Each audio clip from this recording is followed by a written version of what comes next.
on-air science or something. Everybody.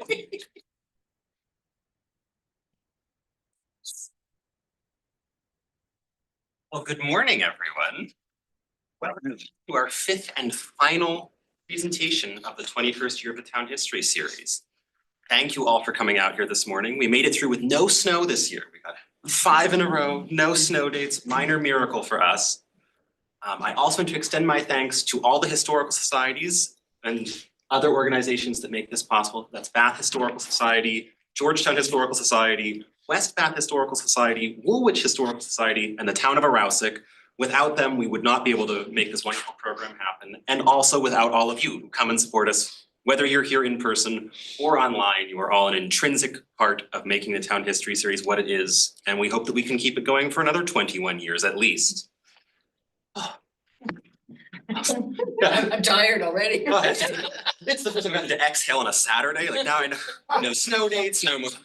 I'm good for a year.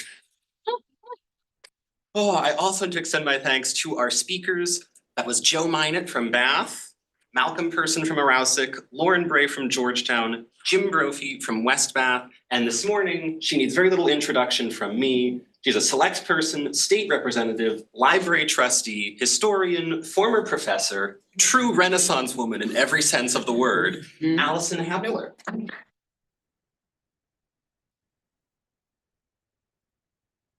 Thank you. Thanks all for coming. This is an update of a presentation that I first did in 2011, I think. And so I'm going to start with what I wrote at the beginning of 2011 to show you that some things have changed.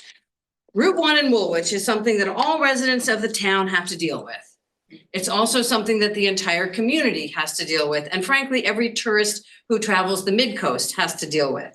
Before the Sagadahoc Bridge, the complaints were all about the Bath Bridge. Now that Bath has a new bridge, the complaints are all about Wiscasset. Where's Woolwich in all of this, you might ask? Right in the middle. Route 1 in Woolwich is often ignored by the complainers. So we at the Woolwich Historical Society decided to remind people that there is a town between the two historical traffic headaches. And Route 1 is also what links and divides Woolwich. So like I said, this is how I began my talk in 2011, talking about all the traffic headaches in Bath and Wiscasset, and Woolwich getting ignored. Well, I guess you better be careful what you wish for. So my work today is going to take another look at this piece of highway, focusing on the changes in infrastructure, some of the businesses, and where we go from here. We, of course, have had our own little construction headache in the last couple of years. So in doing the initial research and updated work, there's been DOT documents, maps, annual reports, select board meetings, photos, conversations, and field trips with Jason Shaw of Jack Shaw and Sons, stories from neighbors and business owners. As in all of our local history presentations, this is a joint effort of the Woolwich Historical Society. As you learned about my background, I talk for a living, so here I am doing the presentation. Let's see, I haven't used one of these in a couple of years. Just a little bit of history of the name, starting in 1911, Quebec, Miami, quite impressive. Highway established in 1911, Atlantic Highway in 1915, and moving all up to 1938, the Overseas Highway when the railroad collapsed during the, something mentioned earlier, the Key West. When that railroad collapsed, the Overseas Highway in Florida joined at Miami. There we go. This is a map from 1837, and we see there's Days Ferry, the stagecoach road, which was the original road that went up to Wiscasset, and this is roughly where Route 1 is now. Helig Talman wanted a more direct route from Sagadahoc Ferry. There was not a ferry there, by the way. This is Sagadahoc Ferry is where the bridge is now, right down here. Wanted a more direct route. He didn't like the road through Days Ferry. So he brought it up at town meeting, and in 1787, voters were not interested. So he built his own dike and bridge. And this is the dike looking towards Bath. And this is it looking east. Yeah, this is the part where we'll be coming back to this area in this talk. Not to be outdone, Deacon Stinson and what the Woolwich history book calls a gang of men built the road up Dyke Hill, which wound around the south side of the Salome Stinson house, across from Walter Reed's store, which we'll also see in a little bit, passed on the west side of Wright's Pond, through the fields of the Percy Bailey Wright House, down Carter Hill, across the old bridge, by the mill dam, up the Rocky Mill Hill, through the woods easterly, up Windmill Hill, and on through Montsbury Woods into Wiscasset. There's all these things that are where, Joe's store used to be. This eventually became known as the Old Stagecoach Road or the King's Highway, and eventually became the new county road.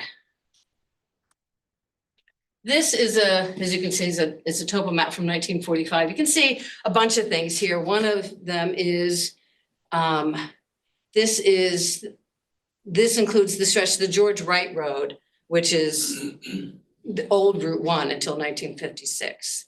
You can see that going up through here. I also like the topo maps because I'm going to be talking a little bit about ledge cuts and dynamite and blasting. So you can see where these roads go and why they go the way they do. Hi. Come on in.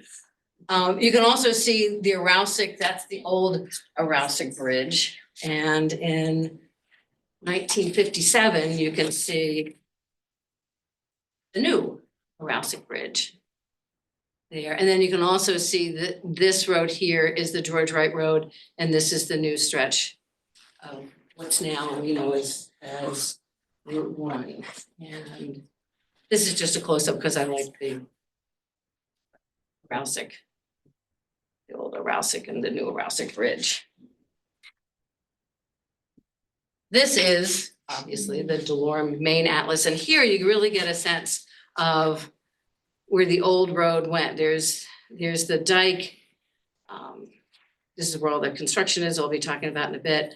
The George Wright Road, it comes up, crosses Route 1, is Shaw Road, comes back across Route 1, becomes Weston Road up at the Woolwich Wiscasset Baptist Church, crosses Route 1 again. It's not really clear, but crosses on the Sanders Road.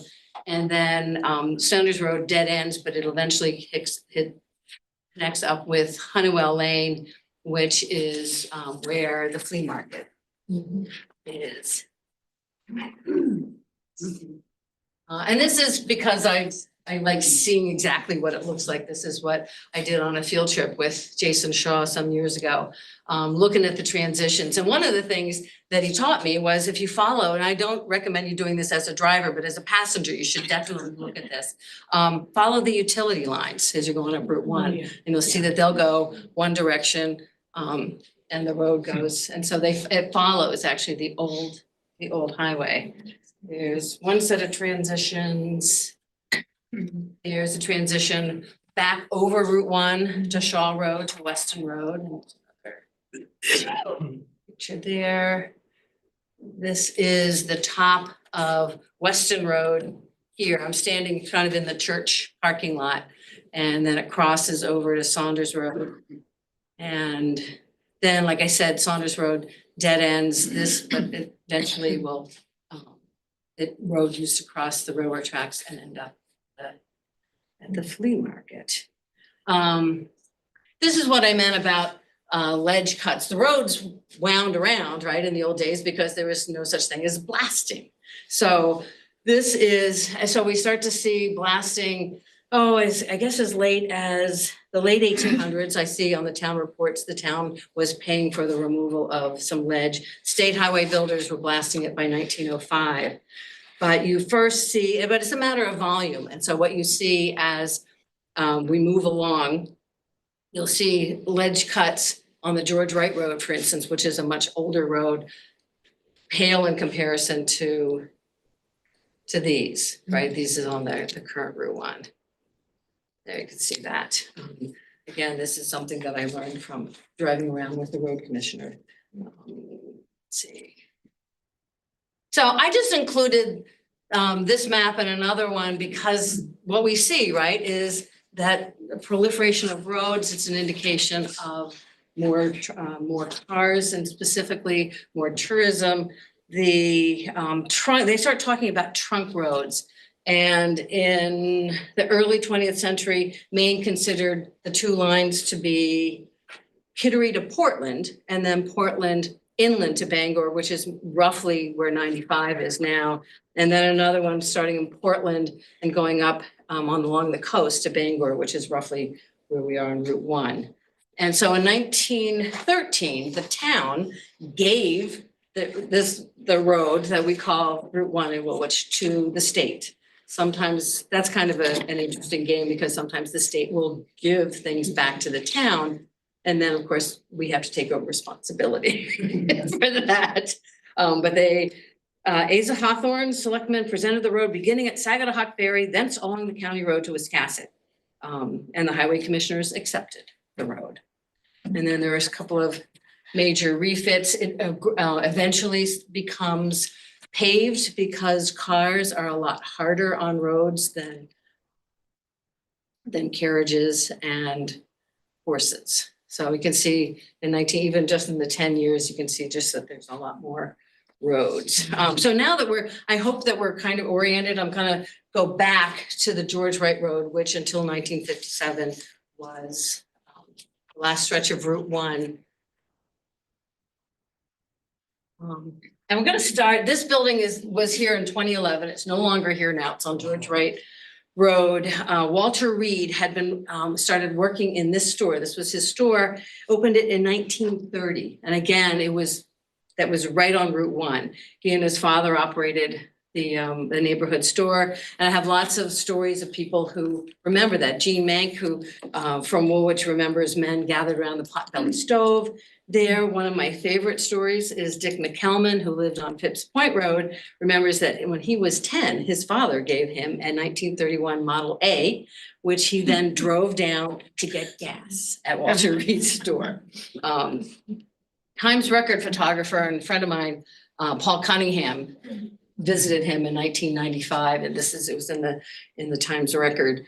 And you can tell they're selling washer fluid, brake fluid, I think, and Pepsi. And apparently this was a hand crank cash register. He told Paul Cunningham that he could retire, but what would he do all day? Sit at home and watch TV? So he did not. And then just past there was a restaurant called the Coffee Pot, owned by the Foggs. And the Foggs also had a campground, which I learned about from a neighbor of mine several years ago. When World War II started, BOW brought a lot of workers down from elsewhere, and they set up a campground there. This is my late neighbor, Jerry Creamer, and his family. He'd grown up in Cushing, and when the war started, he came down here, worked at BIW, and then never left Woolwich. He gave me a bunch of pictures of the trailers. I just love them. It also became, after the war, it ended up being ball fields in Woolwich for quite some time. So we'll head up George Wright Road and go back a couple of centuries here. This is the area around Aquasit Meeting House, which we'll see pictures of, also the cemetery, also currently the town office, one of the first areas of Woolwich to be developed, probably because of the waterfall there that could be harnessed for power. There were lumber mills there, probably as early as the 1630s, a grist mill, and the lumberyard actually made it, was operating as early as the early 20th century. Cemetery was in place by 1775. So there's also a sawmill, like I said, and also a fishway, which is what we see today. This is our traditional alewife harvest that's been in place since 1760, right after we became incorporated as a town. We have had a harvester. The harvester sells alewives to fishermen. He's been a he. I think they're all of our fish commission, our LF harvesters have been he's. Sells, gives some of the proceeds to the town and keeps the rest of it for himself. This has been operating for a long time. A lot of you are probably familiar with this, counting fish and whatnot. We also, one of the other thing that's kind of cool, I mean, Bill Potter and I gave a talk about this earlier, which I think you can find on the Patent Free Library website. And what I like about it is that there's been conservation efforts for harvesting alewives ever since we started doing that. All right, so now we are just across, just a little further up from where the Fishway is, was Ryan's Market, right across Nequasset Stream. And it was operated as late as the 1930s. Love the car, although those of you with experts in cars might be able to pinpoint it more accurately. So this is the store, and this is the bridge that is still there. I'll show you some other pictures of that. And this is where the road went. This was going to go to a town landing below the dam. That never happened as far as I know. And then this road kind of wound around the hill, eventually catching up with Barley Neck Road just below Stony Hill. And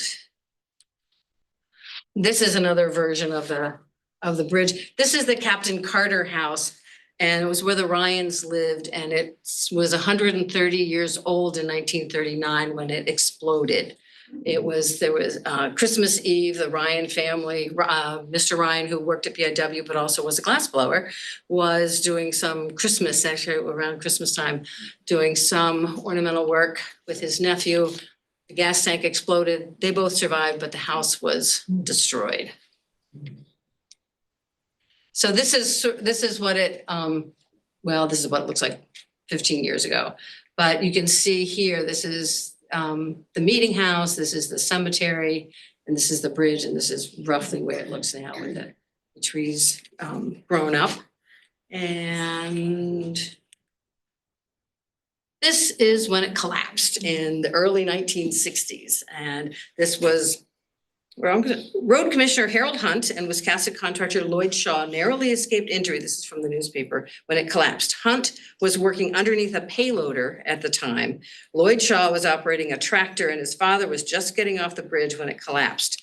The payloader bucket struck Hunt in the head, knocked him into the lake. Shaw was thrown from the tractor, and both ended up in the water, and both were actually fine. The tractor landed on its side in the water with a welding machine on top of it. Amazingly was repaired, and the men were repaired with minor injuries. This is what it looks like more recently. The town discontinued this little stretch. This was a public road. The town discontinued this stretch some years ago, and it's owned by the gentleman who lives there. And as far as I know, even though the bridge is private, I've seen people fishing there, so obviously people are still allowed to fish there. Further up the road, we call something called Cement Hill, and I'll just, since see the ledge, those are smaller ledge cuts than what we saw on Route 1. This is near where Barley Neck is. It goes up the hill past, sort of like the town. Nequasset Park is here, and this is the caption accompanying this newspaper photo is announcing the new highway, which was going to move all this traffic off of here. Regular users of dangerous Cement Hill on Route 1 between Bath and Wiscasset won't have to wait for it to wear out after all. Featuring a hazardous combination of blind hills and knolls at the top and bottom, the hill will be off the beaten track with completion in late summer or early autumn, because we're dealing with DOT, of a new section of highway 4.5 miles long. Starting at Woolwich, the new Route 1 section will run from the main Central Railroad tracks to the new bridge to be built over the railroad's Rockland Division line at Monswig near the Woolwich-Wiscasset line, which of course is where the flea market was, and I understand will be again. There it will join the modern section built into Wiscasset Village a few years ago. Completion of the current project will provide a first-class highway all the way from Carlton Bridge into Wiscasset. So here we go up Cement Hill.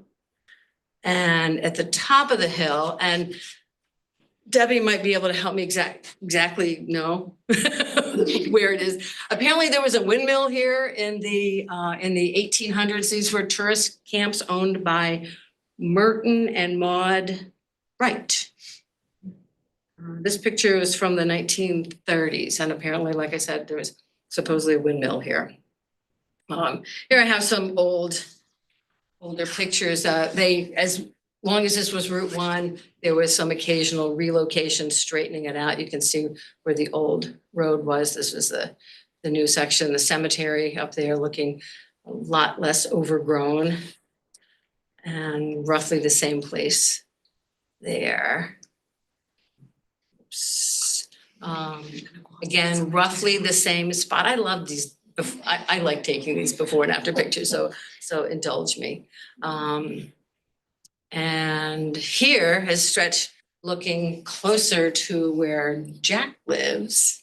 I won't tell you exactly where he lives because he wants to remain incognito, but this is a stretch along the George Wright Road. I love the remnants of, this is a billboard. This is what it looks like today. So now we leave the era of ferries and railroad ferries, also passenger ferries that got you from Bath to Woolwich, and moving into the era of car traffic and a bridge. This is also, if you're interested in the history of ferries in Woolwich, Vince Chateau and I did a talk about this some years ago, and I think you can probably also find it on the library. This is what we're seeing, right, in the early 1920s, an increase in summer tourists, an increase in commercial vehicles. And so the state legislature authorized the Carlton Bridge in 1925. It would have a car deck, as we'll see, as well as a railroad deck. This was blasting through Sasanoa Bluffs. And like I said, it replaced the ferries crossing from downtown Bath over to Woolwich. This is, so you can see, those of you who haven't, just wondering what this relic is, this is the railroad deck, and this is the car deck, and this is the area that still goes up and down when a sailboat like Virginia has to go through it. And this opened in October of 1927. And so it was a toll road initially. I just throw these in because I know people like old cars. And then when it was paid for, yeah, I know. It was, there was a, I had a slide, but I took it out for time. But there was a slide about if you have, a car with 2 axles, it costs you this. If you have a truck or a trailer, it costs this much. If you had a horse, it was this much. If you had a carriage, it was this much. It was still sort of a bit of the old and a bit of the new. And that's another picture of the railroad. Like I said, most of these were starting to be paved by then. Vehicles like automobiles are much harder on dirt and gravel roads. So now we cross into, I used a bunch of these. These are DOT maps from drawings from about 1960. And right now I'm gonna go through sort of the downtown and some businesses that were there and what they have become. And so this is, to sort of orient you, this is going back towards Bath. So these are the first things that you come across. But again, the bridge is this way. And this was, it was kind of fun to talk to Rachel Thomas, who is no longer with us, but she grew up in this area, and she said in the 1940s, the speed limit was 25 miles an hour. Yeah, it was obviously a different world. Rachel remembers that there wasn't much traffic and people living along Route 1 could back out of their driveways and go either direction. I know, right? So this is a sign pointing to Reed State Park. This was in 1954.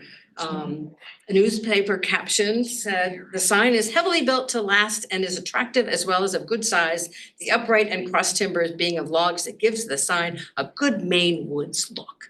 Right? I think I remember that sign. Yeah, I do. Yeah. Certainly there. Well, you're a little older than I am, Janine. That's right. A few years. And then next we come across Dairy Queen, which has been a standard feature here for a long time. Initially, it was just a window. You ordered your food at a window, and the ice cream or whatever else people ate there came out. And this is, so in the next building, this is Morse & Doak. And one of the things that Rachel Thomas mentioned to me is the Gateway Restaurant, which is right here. So Dairy Queen would be right here. Morse & Doak, a well-known company, carpentry company and renovation company. When they bought that building, they were really, I got a lot of these pictures from them or from their Facebook page more accurately. And they have been slowly renovating it. This was an Esso station, Sunoco station. I think this is, I don't know if this was a Phillips 66 guy. I think that's what that 66 means. And then I also remember when it was a marine supply place. And there we go. This was before Morse & Doak bought it, the country kitchen there. This is Morse & Doak. This was just the other day. You can tell they've done a lot to the building. What's interesting is that the Dairy Queen doesn't look that different. Morse & Doak has done a fantastic job of renovating that space. And also apparently in the old days, you could come out of this parking lot and go either way. You can't, but people do. They're living in the past, I guess. This is the Woolwich Quick Mart, now known as the Clipper Mart. I can't remember how, I remember this, so it's at least 40 years. And then in the 90s, I think what they did was they took off that nice board and batten back to the land looking and became the Clipper Mart.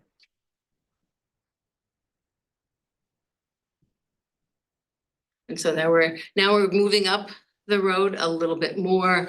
We're gonna start with Dot's Good Deals. I grabbed this screenshot from a YouTube video of, I don't know how long ago. That's Tim Sample on a motorcycle. He had driven up from, I forget where the video starts, but if you Google Tim Sample, Dot's Good Deals, you will find this little 5-minute video on this, the interview. And this was she had operated this place for 30 years. You could find anything there. You could drop off anything there. I found some perfectly good windows for a shed that we were building. I think I may have also dropped off some windows. And like I said, this is a screenshot from a YouTube video. It made its untimely end in a fire. Next place is also I have a fond place in my heart for, is Dinelli's Family Restaurant. And it had, the thing I remember about it, and I think people had birthday parties there as well, but the thing I remember about it was that they had crayons at every table and there were white placemats. So even if you weren't a parent with an antsy kid, even if you were just a grown-up facing your spouse or partner, you could draw pictures of each other. It would be great, such an archive. It was the spot for after the soccer season, the rec soccer season. Yeah. Well, I was looking for photos of the interior, and these are I found these online. And then of course it was demolished in to make way for the new bridge. That yellow house behind here is actually where Rachel Thomas lived. Another building that's not there anymore is the old firehouse. So this was built in 1947. It was added onto in 1958. And the fire department, is, most of you know, is now on the corner of Route 1 and Aquasset Road. I guess it was quite a fight to move the fire department. A lot of the firefighters wanted to stay down here in Saginaw Ferry. Some people from the industrial park wanted it to go there because they'd actually set some land aside for it, but eventually went up to where the used to be blinking light, now traffic light was. So this is now, we're gonna continue up this, and where are we? That's good, yeah, so sort of where 127 goes, but Tanner Square, there's a monument there that was dedicated in 1950. That's named for a Woolwich resident, PFC Richard George Tanner, who was a paratrooper killed on July 4th in 1944 at the age of 20. He's buried at the Normandy American Cemetery in Saint Laurent. It is, this is a picture up on the upper left of a gentleman doing some repairs to it where it had frozen and some ice had gotten underneath there, done some repairs. A Girl Scout group that working on it, and what it looks like, well, not today, but and actually there's a neighbor, I'm gonna do a shout out to a neighbor who lives probably the closest to this place, who we pay for, the town pays for mowing and landscape repair, but one of the things that he does is he just kind of looks, he lives right there, so he kind of goes by it, makes sure that everything's in repair. When the flag got tattered, he told us about it and made sure that he got some repairs so he could get it back up there. So this is, there's a pedestrian tunnel underneath Route 1, which came as a surprise to me. It was the old railroad bridge, the underpass on the bridge. And when the Carleton Bridge opened in 27, the area was filled in with debris, construction debris. And then when the Saginaw Bridge went in 2000, they cleaned this out, and this was to accommodate, believe it was to accommodate some of the neighbors who live on the other side of Route 1, so they can get back and forth underneath Route 1. And so then it filled up with gross graffiti. There was a bicycle path, and also you could walk down there. And so the select board talked to the art teacher at Woolwich Central School, Laura Devon, about an art project for kids. She had, and she was very excited about it, and it was going really well. And that's when we got a call from DOT that said, "No, you can't do this." It was apparently paint is structural, and that was best left to DOT. Somebody, it was not me, it was not me, that called Brad Rogers on Channel 13. He came up, and that's where the picture that you see there. Also talked with the principal and the art teacher. And by the end, within the day, DOT had relented for this one time. They don't know that it's since kind of gotten a little grody, and we're gonna fix it up. But I'm gonna tell them. So, and what it is, you can tell it was, we painted a bunch of trees, and then the kids, the leaves on the trees were each kid's handprint. You can still see this. There is some disgusting stuff back there still, but you can go down and see it. We're gonna upgrade it probably next fall. And every kid in school participated. So this was on the one side. I mean, the buses just came hour after hour. It was pretty cool. Actually, that's a shout out to Jack Shaw and Sons, paid for the school busing for the day. And then on the other side of the wall, the 8th graders did their own artwork. And then the school came and helped dedicate it in May of that year. You can still see some of that. Yeah, I mean, there's I think that's Natalie Emerson. I think that's Iris Hennon. Yeah, it was a while ago. So now we're going to go back across, well, not really across the street. So this is the former Woolwich Post Office. And now, and the lower picture is the right-hand post office, the current post office. And this was moved by Shirley Mosier, is the person who I'm quoting here.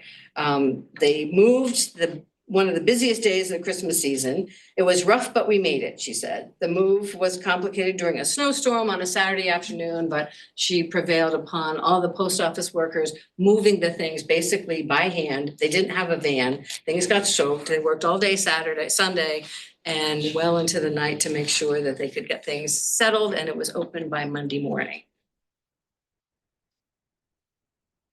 So the building that we see here was that old post office. It's now Recycling Retro. And then the building behind here is well, it's not really the beginning of Marijuana Mile, but it's certainly part of it.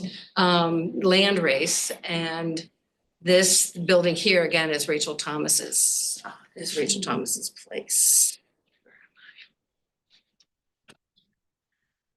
is the previous iterations of where Land Race is now. This was Ron's Superette, and then it became Ed's stuff across from the old post office. Don't pass Ron Pie by was his slogan. And like I said, it was replaced by Land Race and Ed stuff and then Land Race. So now we're at Cumbies. Picture says River Road, but I've been told that this is actually Route 1 and 127, or the site of Cumberland Farms. And that's what it looks like today. And I found this old picture because this is going back, gotta be at least 2004. And Crispin Connery, there's a sign there, and Carol Gross is running for legislature. Anyway, I just thought that's sort of a standard where signs are now. This opened in, I don't know when this.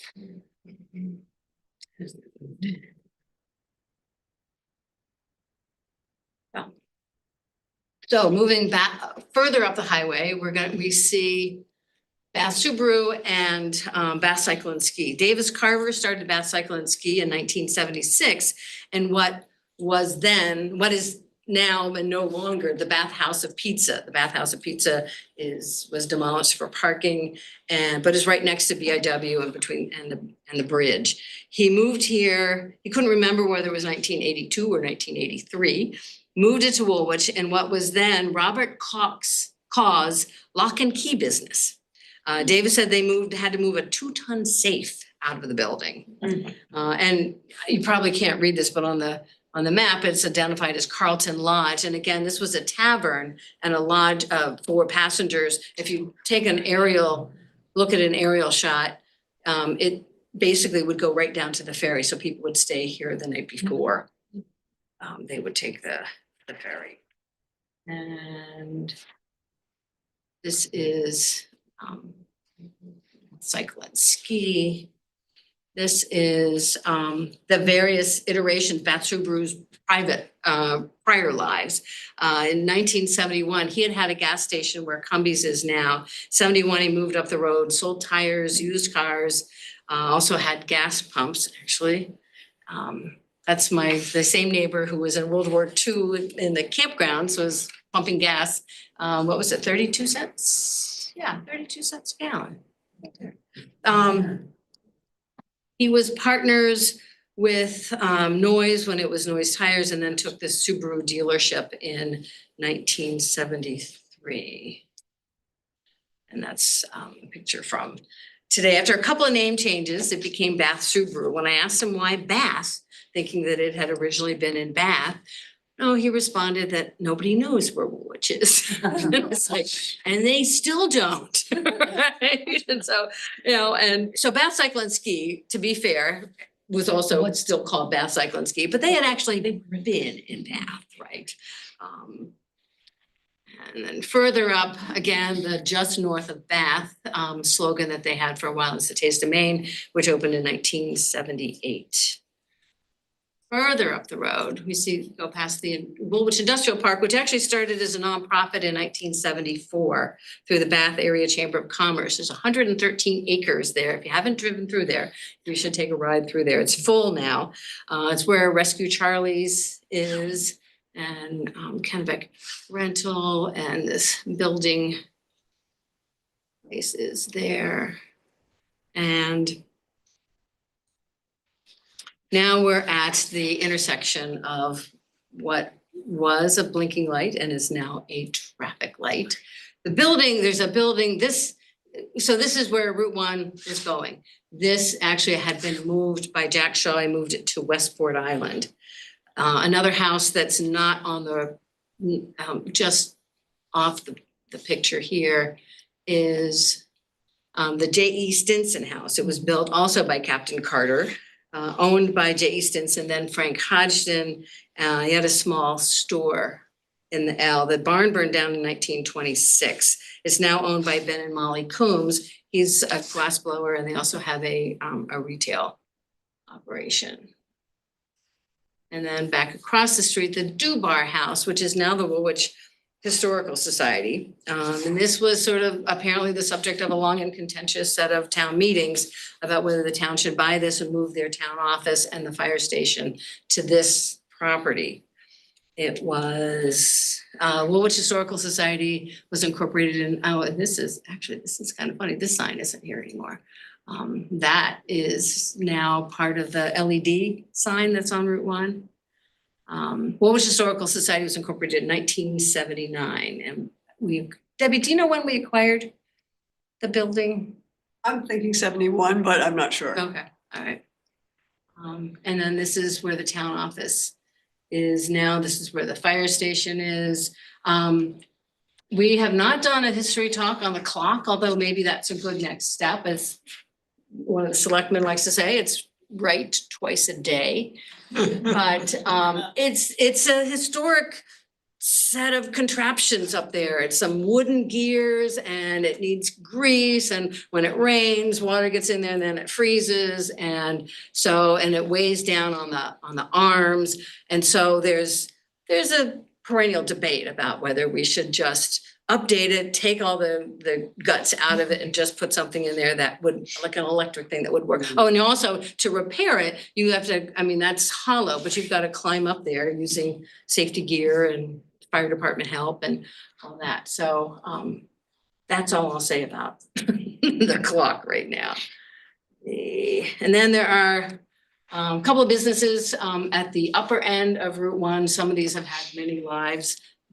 This set of buildings has had many lives. This is now, had been a Native American Art Center, is now Georgetown Pottery. Shelter Institute moved there in the early 2000s. They also moved from Bath, but they didn't have Bath in their name, so I didn't have to give them a hard time about it. And then finally at the north end of Route 1, almost at the Wiscasset line, is the Montswig Farm, Montswig Roadhouse, Montswig Restaurant. It had been actually an apple barn prior to Nick and Jean Sewell owning it. They turned it into a restaurant. Some of our historical society board members worked there as teenagers in the 1970s and 1980s. I've also done a previous talk on this that you can find on the Pat Free Library website. And one of my favorite things here is that there are no billboards in Maine anymore, but this one managed to survive. I don't know if it was due to something that Nick Sewell did. They own the property. Oh, okay, so yes, so they own the property, they could keep it there. All right, so now we're gonna go back to the recent construction area.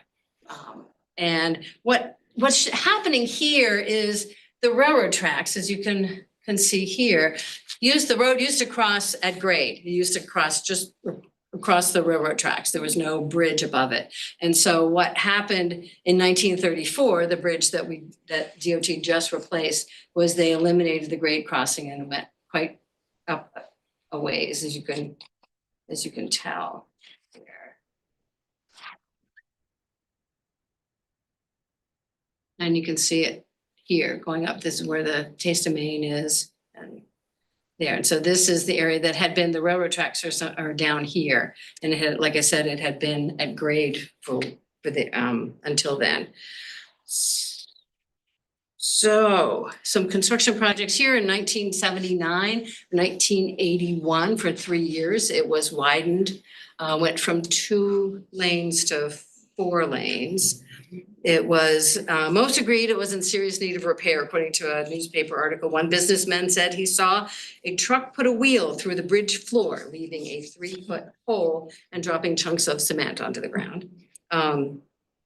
Regarding the traffic snafus there, they did technically keep traffic open for 3 years. It was a miracle. DOT says it was a miracle that this went so well, considering that the bridge was really long and only 20 feet wide, to which a businessman responded, "A miracle to you, but it's a miracle that some of us in business survived." We lost everything that year. And Larry Crooker was one of those people that, whenever there's a repair on the bridge, it's going to cut down on Taste of Maine traffic. This was a project that was done by Woolwich business, Reed and Reed. I can't talk about Route 1 without talking about this lovely plane that took off on Route 1. This was a plane that landed in 1979 on George Wright Road in a field. The guy who had rented the plane was coming back from Nova Scotia. He was low on fuel and I wasn't sure where now it seems obvious he overshot the Wiscasset airport. So he landed in this field that ended up actually being the same field where there had been an airstrip in the past. He and his family, the renters of the plane, took a bus back to Massachusetts. So Monday morning, the owner of the plane came up and to take the plane back. He'd arranged for traffic control with local law enforcement, with the sheriff's office. And that's, a lot of this I learned from Dennis Baker, who was living next door when the plane landed on the property.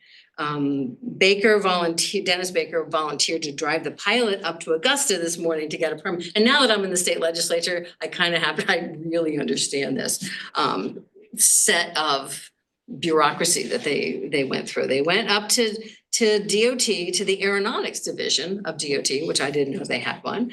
And then were referred to the FAA at the Augusta airport, where they received a permit to release the plane for a one-time takeoff on Route 1. Then they had to go back to DOT, where the release was approved and by the aeronautics division, then they returned to Woolwich. Dennis remembers that they used planks to get the plane up from where it was on the ground in the field to the intersection, onto the George Wright Road, and then it taxied down, which I think is what we see here, down George Wright Road to where the traffic light is now.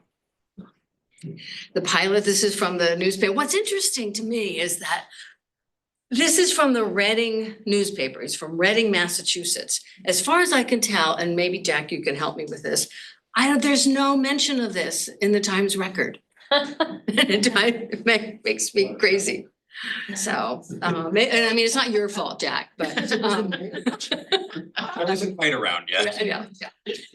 So according to the newspaper, the plane had a smooth takeoff after the state police and Saginaw Sheriff's Department blocked the highway from the blinking light, now traffic light at Nequasset to the dike at Pleasant Cove, so the bottom of George Wright Road.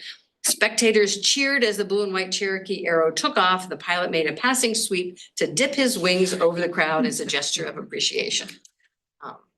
I just can't tell this story without. Yeah. So, all right. So Saginaw, we're moving up to more traffic and more traffic studies. I started to look at traffic studies, some of which go back to 1972, and talking about bottlenecks that we all know and maybe not love, but we know from BIW traffic, from Carlton Bridge raisings, from speed to so rear end collisions and other more serious accidents, summer tourism. And even though they've made some improvements, the challenges continue. This bridge was put in 2000 and it only increased traffic as we know. Here's a couple of the accidents. This is 1955. This is actually this guy survived minor injuries, even though this caught fire. Tractor trailer fell off the dike, fell 30 feet through crashed through the rail. This is more in 2008. If you were driving on Route 1 at that time, the DOT closed off Route 1 between the northern end of George Wright Road and the southern end of George Wright Road, and they replaced the bridge over Nequasset Stream. This, despite there being barriers, this gentleman from Richmond decided to drive around the barriers and then got caught in the cross beams. It's hard to tell. Rob just pointed out that that's the tire. We think this is the license plate, and this is somebody obviously pulling it up out of there, right? The front doesn't look, I mean, it's amazing that was about 50 feet, didn't go all the way through, but it was 50 feet over the water. And more safety issues. This was prior to the new bridge, but you can start to see tidal surges that have increased in recent years. This caused accidents and detours and eventually resulted in DOT installing flooded road signs on Route 1. I was contacted by Arousik because Arousik, as you know, also has some flooding situations in 127. They called and said, how did you get the road signs? And what I was told was that the Woolwich, screamed and yelled at DOT until we got flooded road signs. Actually, for those of you who live in Arousik, it's actually, or drive through there, that road is going to be raised next year. We got the signs though. Hmm? We got the signs. Okay. Oh, you did? Yeah, they're folded. If you drive by. Oh, right, there's somebody has to take them Yeah. off, so, yeah. Well, they probably work better than the so-called automated ones that we had in Woolwich, so that, yes, I have seen those, that's great. So another safety element here that Woolwich played a role in piloting was rumble strips. And these were, Maine was, Woolwich was one of the earliest places they were used in Maine. And there's a brochure that DOT used that had quoted praise from our road commissioner, Jack Shaw, and our Saginaw Sheriff, Joel Mary. And these, I see that we all see them a lot, right? These reductions, crash reductions have been significant here, so. All right, so this recent construction that we're undergoing here. Several stars collided. I'm gonna start out this way. Several stars collided in 2017, and it resulted in this most recent construction project on Route 1 known as the Station 46 project. And by stars, I mean environmental goals and resilience, infrastructure needs, both of the state and also the town, and safety. And a lot of it started right here with this culvert, which is underneath the George Wright Road, right there. This is from Route 1 looking down. This is 1934. DOT calls it a bridge, but it's actually a culvert built in 1934, concrete. This is the outflow side of it. The DOT, even though this belongs to the town, the state inspects this. They gave us an inspection report that said it had been seriously downgraded and you need to do something to fix it. So we contracted with an environmental engineer to examine options. They came up with a plan for a new bridge, which I looked through my materials. I can't remember what it cost, but it was a lot. And this was a road that was pretty lightly traveled. So the other thing I'll just add right now with the peculiarity about this is that the Bath Water District's main water line sits right on top of the culvert and underneath the roadbed. So a failure of this would have multiple impacts. So the news of this engineering study, which sort of indicated the reluctance of the town select board to commit to a $500,000, $1 million bridge repair, caught the attention of the media and specifically the Kennebec Estuary Land Trust, which was interested in marsh restoration, specifically the marsh on the other side of Route 1. They reached out to us. They also knew that DOT was planning to replace the Station 46, the railroad bridge, and she also knew that DOT was planning to raise Route 1. And so she worked with DOT, Ruth Indrich specifically, worked with DOT to get money from a federal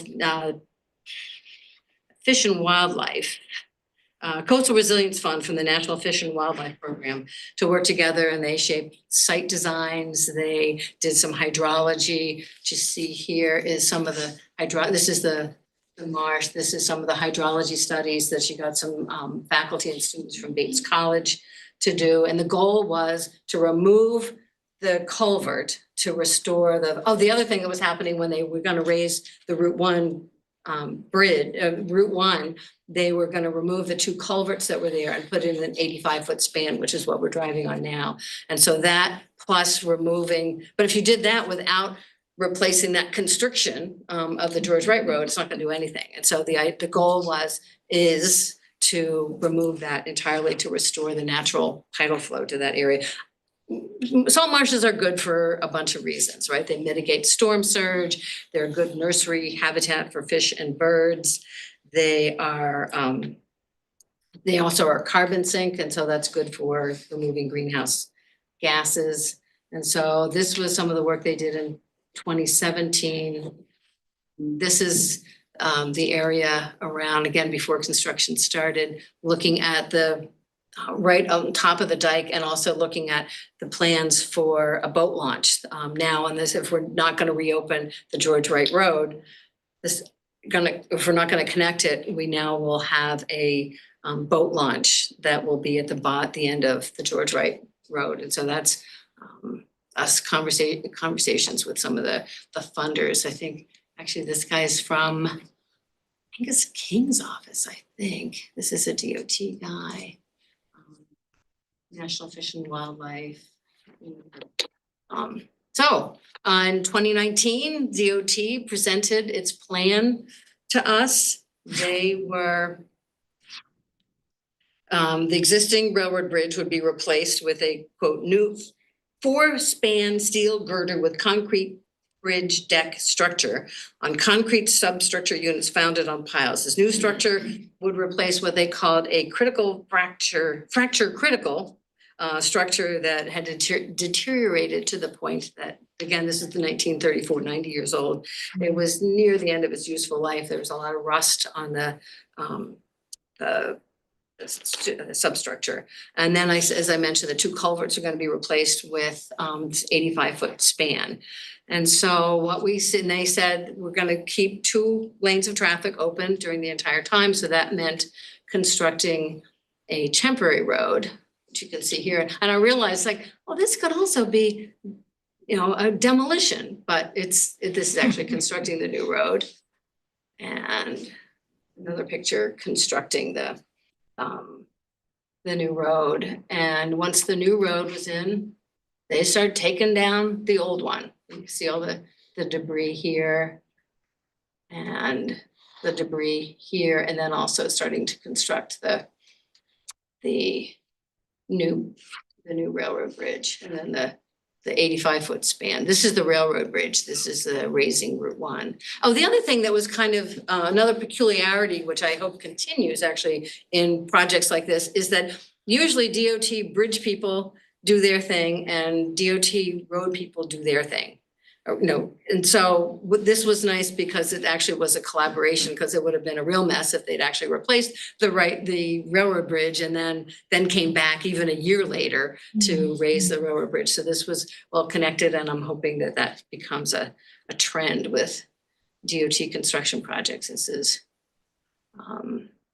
building the new structure. This is the part that a lot of people had questions about. This is where their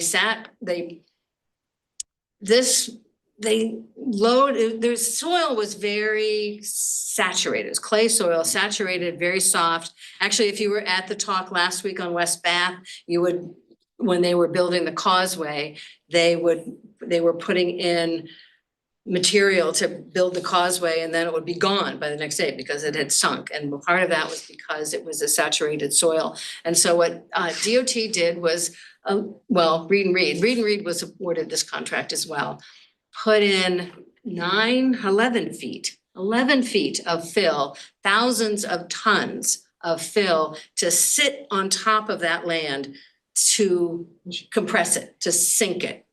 Right, preloaded, and then it sat for a year. They did do other things while that was just sitting there, but it looks like they've just filled it in, right? Why can't we go? And so the holes there have pipes in them, and the water gets kind of squished out. And it sank in a year 39 inches. And the temporary road that we were on that went you know, if you were coming from the Tesa Main down and then up over that little bridge over the water, sometimes when you drove on that, you would feel like the front end of your car was gonna fall right off because it was just a hard crunch. That was the road sinking, and they didn't preload that. So that sank 24 inches. And so occasionally they would have to close the road and they would shim it. That was the part that was sinking. There's some more construction on the new section. This is where you can see where it was preloaded. So they were still continuing to do this work while this was just sitting there. And then I thought that was it's a really good aerial shot. There will be an entrance or an exit off of here so that the state can access this road, but that won't go anywhere. It'll just go there because, like I said, we're shutting off George Wright Road. Oops. This is this really entertained me towards the end. I drove on this daily. One of the peculiarities, again, is that osprey, when you're building during osprey nesting season, osprey wanted to build a nest there at the end of the crane. This is the end of a crane arm, and it was sitting out there. And so that's where the orange cone is. And then this is, I don't know, it's a whale or a shark or a porpoise, two whales? Killer whale to also deter osprey. I don't know much about osprey, about whether this actually did the whale or killer whale deters it, but it was just such a darling thing to see. It always brought a smile to me for a couple days. And then this was actually, if that brought a smile to my face, this brought a lot of consternation. At the very end, when they're tying the two roads together, DOT requires that it go down, that they dig out all the way through all the previous road beds. And we're talking at this end, this is the end that's heading towards Wiscasset, went down about 3 feet. And so they had to dig it out and then put material in, and there was a lot of rain. There was a lot of, and then paving got delayed because the pavers that they had lined up were behind on the paving projects they were doing elsewhere. So this took a lot before these box cuts were put in. And this, it was really close, right? Because we're almost on the road. And then this is August 29th, and this is because everybody was taking bets about when the road would be open. It fell to the Woolwich Fire Department to be able to lead a little parade across the new road. This is Larry Albert in the cab here, supposedly retired from the fire department, but so this, like I said, this is July 29th, 2024. And this actually is the problem still considered, or still there are still problems. The final road bed in the bridge is 5 feet. We don't know how long that lasts. We don't know, it's now that I'm also a state representative, I have to I understand the difference between, like, you could spend a lot of money, raise it up, and there's a cost factor that we all end up paying for. So 5 feet, this was actually during one of the January storms, but the need to accommodate and to build resilience into any road infrastructure. So still on the to-do list, and there's still a little bit of a punch list here. Like I said, lower end of George Wright Road will not be reopened. The concrete culvert will be removed, and according to CALT, bids are going out, and that should be awarded sometime this summer. And there will be a boat launch constructed at the southerly end of George Wright Road. And again, that's part of the federal grant that was received by Kennebec Estuary Land Trust. And because the lower end of the George Wright Road won't be reopened to account for the increased traffic, those of us who use that section, there's now more traffic coming up on Nequasset Road. There will be the temporary construction traffic light that we've had there for the last couple of years will become a permanent traffic light with more bells and whistles. There'll be a turning lane, and I think the lights will be situated a lot more smartly. And that's likely in 2026, but the light's not gonna go away. They're gonna keep it there. That would be the worst thing that would happen, right? I mean, you have the light and then you take it away, then you put it back in, and can't imagine the accidents there. But, so that construction light will stay there until they're ready to put the permanent one in.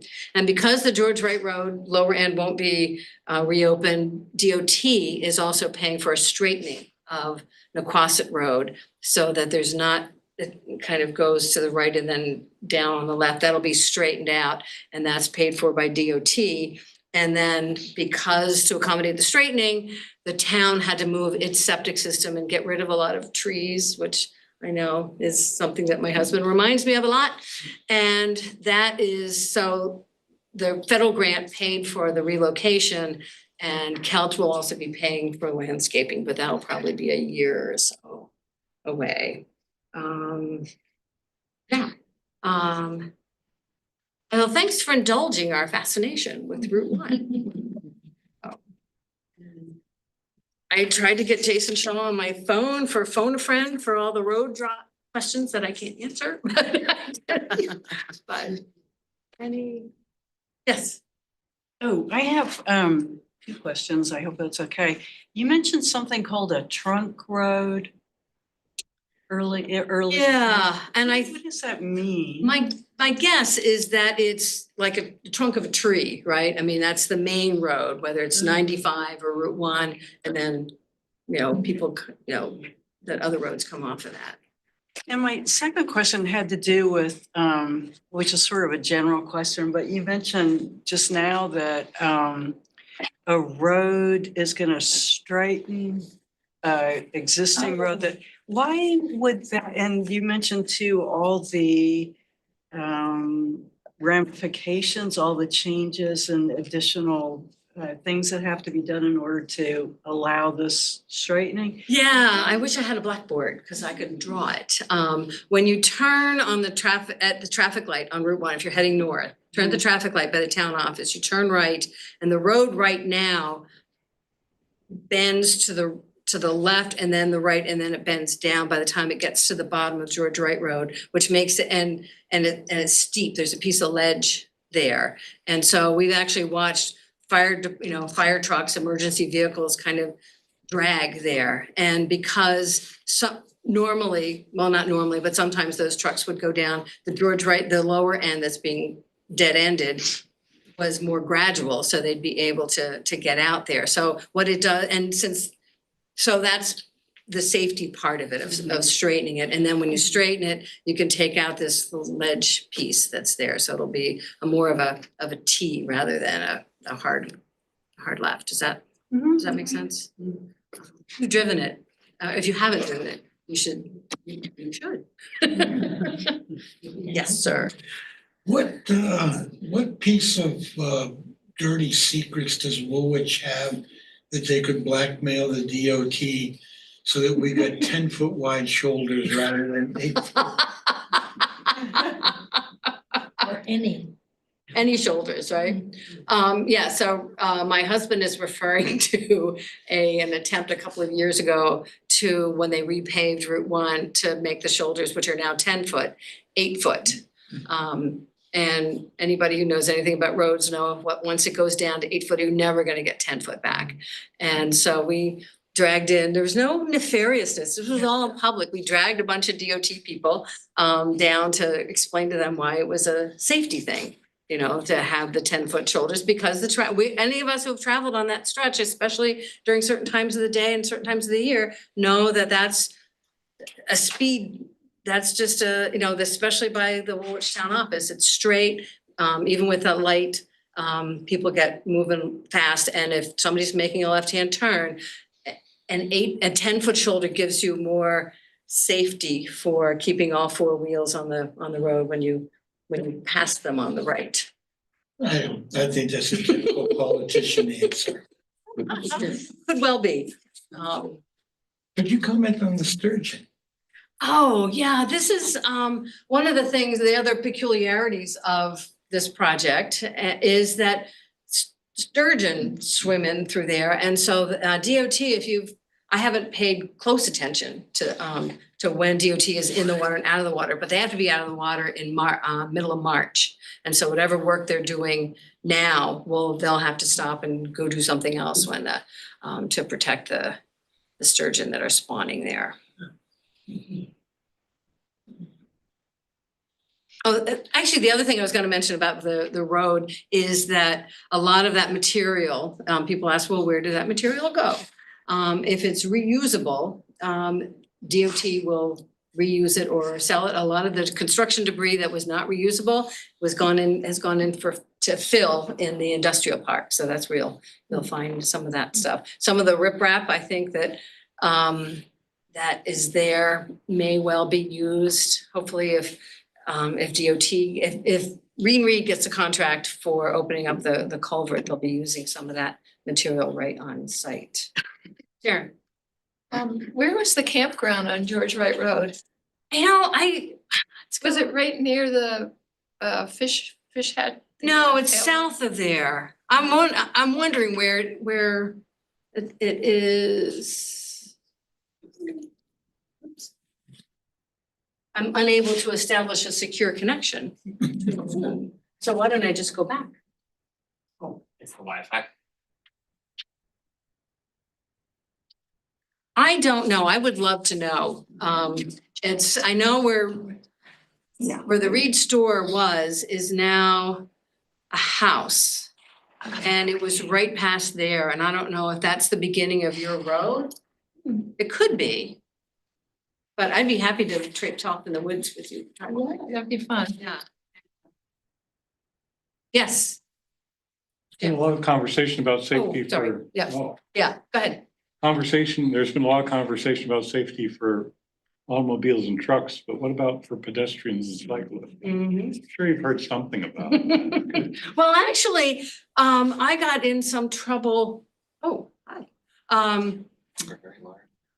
I didn't see that. I don't know if I need to go back to it.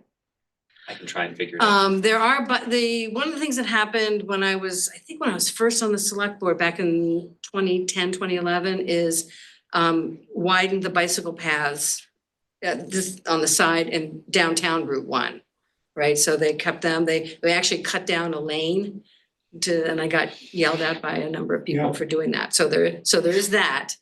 The 10-foot shoulders on Route 1 are also really important for bicyclists. I've bicycled on that road. Who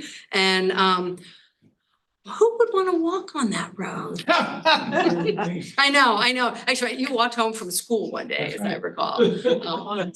And then there is the pedestrian tunnel, which is steps, but it's also, you can also ride down in there. Have you done that? The bicycle, the pedestrian tunnel? Oh, yeah, Yeah. sure. Yeah. So.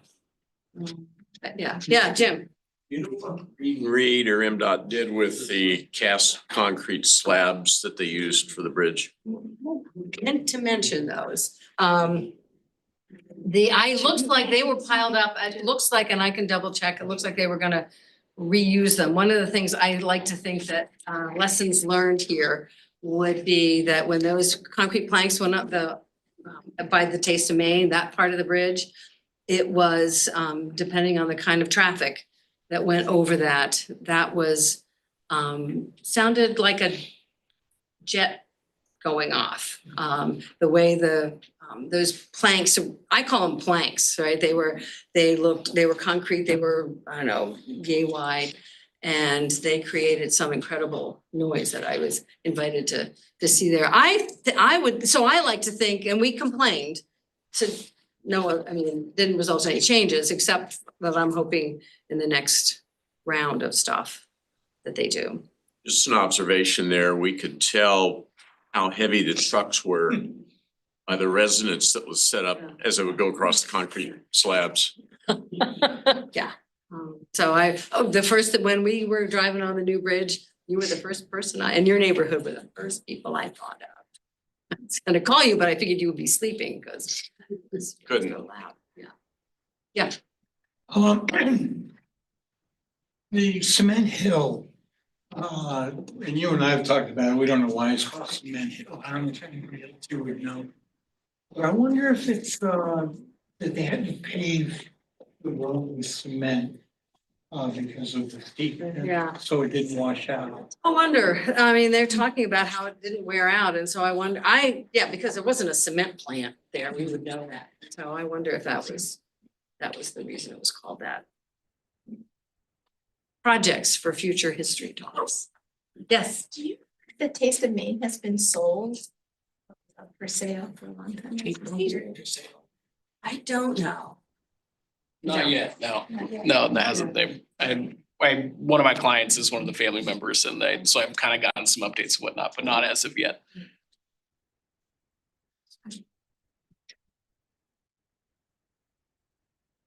Thanks for indulging me.